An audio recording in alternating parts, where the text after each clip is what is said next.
د استغفر الله ویلو ګټې.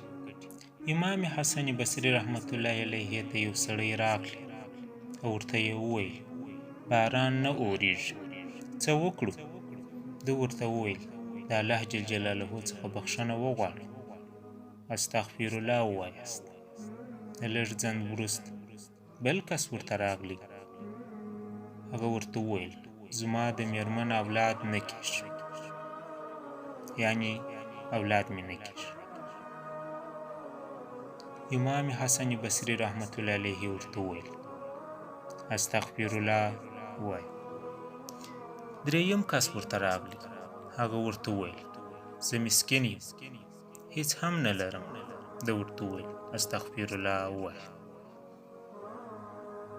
د ده خواته یو کس ناست و. هغه په تعجب سره ورته وویل عجیبه نه ده، د دې دریو کسانو مختلفې غوښتنې وي، خو تا هغو ټولو ته همدا یوه خبره کوه چې استغفر الله ووایه.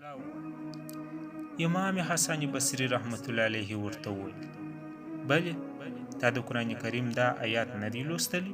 الله تعالی فرمایي ژباړه. ما ورته وویل د خپل رب نه مو بخښنه وغواړئ، هغه بخښونکی دی، هغه به په تاسو اسمان راووروي، په مال او زامنو سره به ستاسو مرسته وکړي، باغونه او نهرونه به درکړي. د دې آیاتونو نه مطلب دا دی چې د الله جل جلاله نه بخښنه غواړي، یعنی استغفر الله وایي. په هغو به بارانونه اوري، الله جل جلاله به مال او زامن ورکوي او باغونه او نهرونه به ورکوي.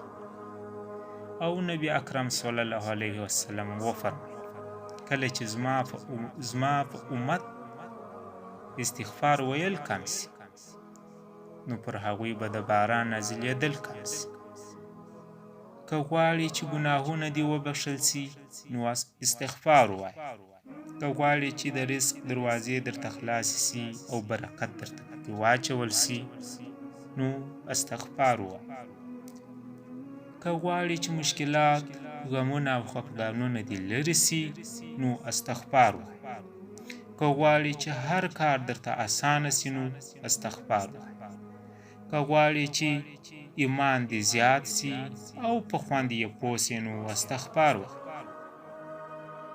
که غواړې زړه دې په راحت او نفس دې مطمئن او روح دې خوشحاله سي نو استغفار ووایه.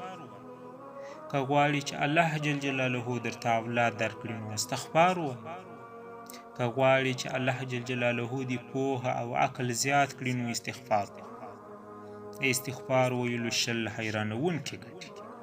د حوالې سره د استغفار په ویلو سره بارانونه کېدل، مالونه ډېرېدل او اولاد ډېرېدل. سورة النور. د استغفار په ویلو سره د عذابونو څخه خلاصون و جنت ته د تللو ذریعه ده. د استغفار په ویلو الله جل جلاله خوشحالیږي. د استغفار په ویلو سره د دنیا د مصیبتونو څخه خلاصون. د استغفار په ویلو عزتمندي حاصلول. د استغفار په ویلو د دعاګانو قبلېدل. صحیح البخاري. د استغفار په ویلو سره د زړه پاکوالی راځي. د استغفار په ویلو غټ او واړه ګناهونه بښل کېږي. د استغفار په ویلو د تنګسي علاج. د استغفار په ویلو سره د غمونو څخه خلاصون. د استغفار په ویلو سره د رزق پراخي. د استغفار په ویلو سره د فاحش کارونو څخه خلاصون. سنن ابو داود. د استغفار په ویلو د قبر سوال او جواب اسانه کېدل. د استغفار په ویلو سره بې شمېره اجرونه ترلاسه کول.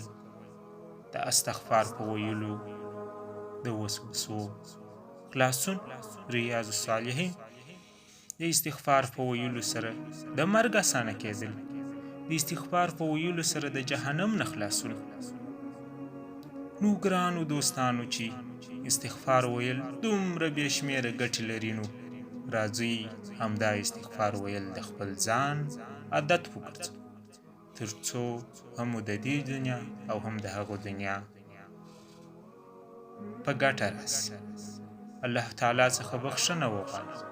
الله تعالی تر ټولو ستر معاف کوونکی دی، هغه بخښونکی دی. نو د الله تعالی څخه بخښنه وغواړه او بخښه غوښتل د استغفر الله ویل د خپل ځان عادت وګرځوه. دا زموږ او ستاسو د ټولو کامیابي ده. الله دې لومړی ما او بیا تاسو ټولو ته د استغفر الله ویلو وس راکړي او هغه زموږ